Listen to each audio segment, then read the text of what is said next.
Hello and welcome to today's video. Today I'm going to show you step by step of how to get frizz-free curl. I hope my hair doesn't come out frizzy. That would be quite embarrassing. These steps, in my opinion, are necessary in order to achieve frizz-free curly hair. Step 1, you have to use a product of some sorts, right? If I didn't put any product in my hair would be, it wouldn't even look like I have curly hair. I would just have like messy witch's hair. Whatever product works best for you. I was gonna use this FRIZZ curl, but I think it's empty. So how about we use this For You by Tia curl cream. There should be enough in here. So you gotta use enough of the product, but it all depends on your own curl. If you are new here, my hair is thick, coarse, dry, and I have a lot of it. So therefore, because of all those reasons, I'm gonna use a lot of product, because with the thick, dry hair, my hair just sucks up all the product right away into the hair. So if you don't have that, you don't want to use a lot of product, because then your hair is going to be too greasy. So it really all depends on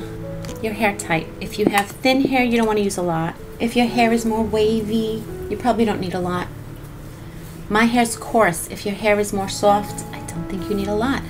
So I guess the only way you probably need a little more than the average is if you have dry hair and it's coarse. This way each curl is nice and moisturized. And see my fingers going up into the root? You gotta make sure there's product on the strands of hair everywhere, from the top all the way down to the end. You gotta define your curls, and you might be looking at this and saying you don't even have curly hair, but I do. See, because I was just putting the product in and I did not ruin my curl. So don't worry about ruining your curl and saying, that's it, I give up, I screwed up. No. This is when you're going to define your curls. Yes, it's straight, but what I'm going to do, with my fingers I'm separating. I'll start up here so you could just take a section actually. Separating with the fingers to the end, shaking it.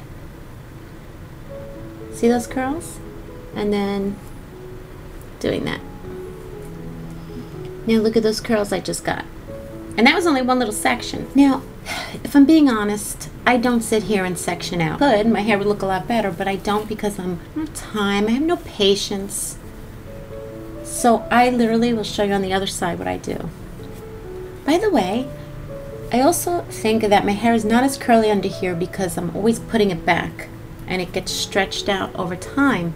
I don't know. So I section that side out. You could do that. If you really want to make sure you have really nice curls, do that. Section out, right? What I normally do on it every day, if I'm being 100% honest, I already put stuff in, but I'll put a little more in the back so it's not too much. I just do it in 3 chunks, and then maybe I'll grab the top and section that, and that's it.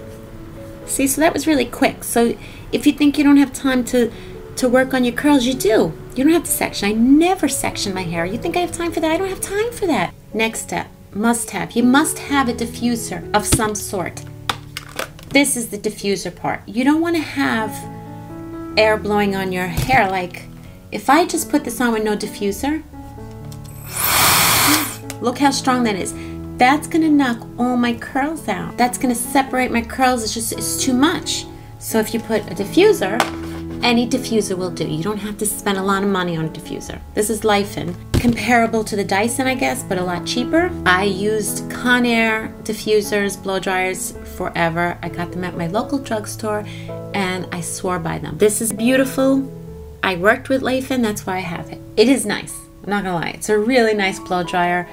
I would not spend the money on the Dyson, so I was pretty excited to get this. It's very, very reasonable. I have the link below. Moving on.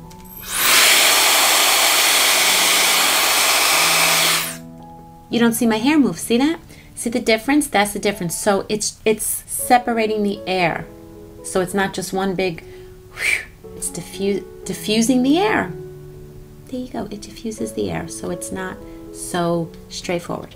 Okay, now, I use heat on my dryer. It's not direct heat.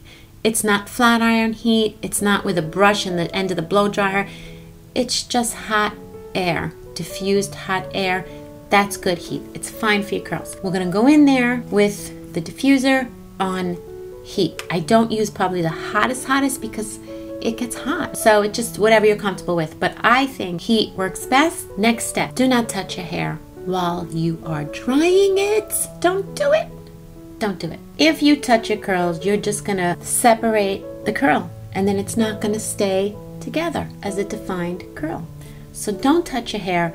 You're not gonna touch your hair with your fingers, like touch it until it's completely dry. And the diffuser helps because the diffuser is like a hand. So you don't need to use your hand because your hand has warmth to it and it's gonna ruin your curls. Don't do that. Let me just try and show you what I do.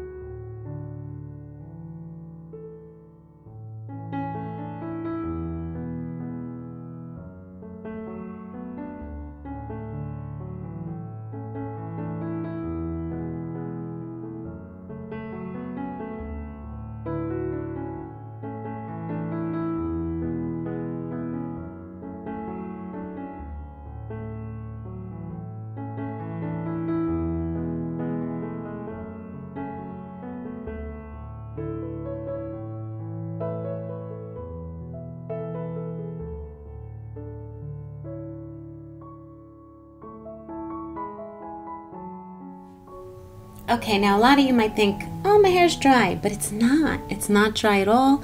And I could feel the wetness underneath. So really important, especially if you have a lot of hair. If you have thick hair, you need to dry underneath. It looks dry, but it's not. When you think it's dry, trust me, you're not. In order to prevent frizz, your hair has to be dried to the scalp, pretty much. So what I'm gonna do now is I'm gonna get under there and make sure that my scalp and my roots are completely dry.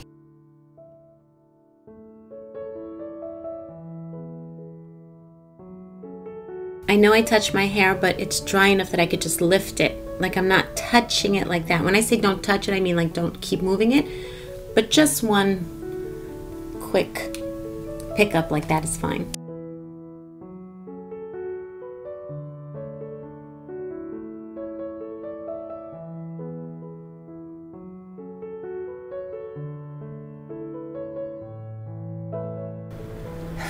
Okay, almost there. The diffuser is not touching my scalp because that would get really hot and burn, but it's pretty close to there. And with my fingers, I can feel that it's pretty dry. Now, the rest of it's really not totally dry yet, so I'm gonna just finish it off now.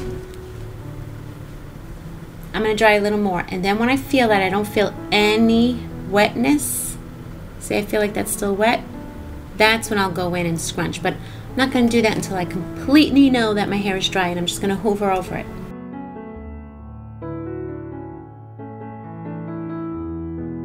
Okay, my hair is dried, but I'm going to tell you, to me, this is probably, I mean, every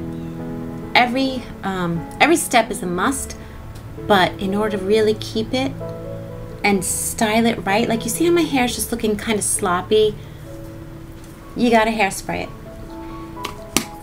I don't care which one you use, but to me, this one, this Tresemme, this is a small bottle. I usually have the big one, but I got this for traveling. This is my favorite. This is the only one I'll use. Now I'm gonna put a lot of hairspray in, but you'll see. Lifting it, getting the hairspray underneath. Just drop it.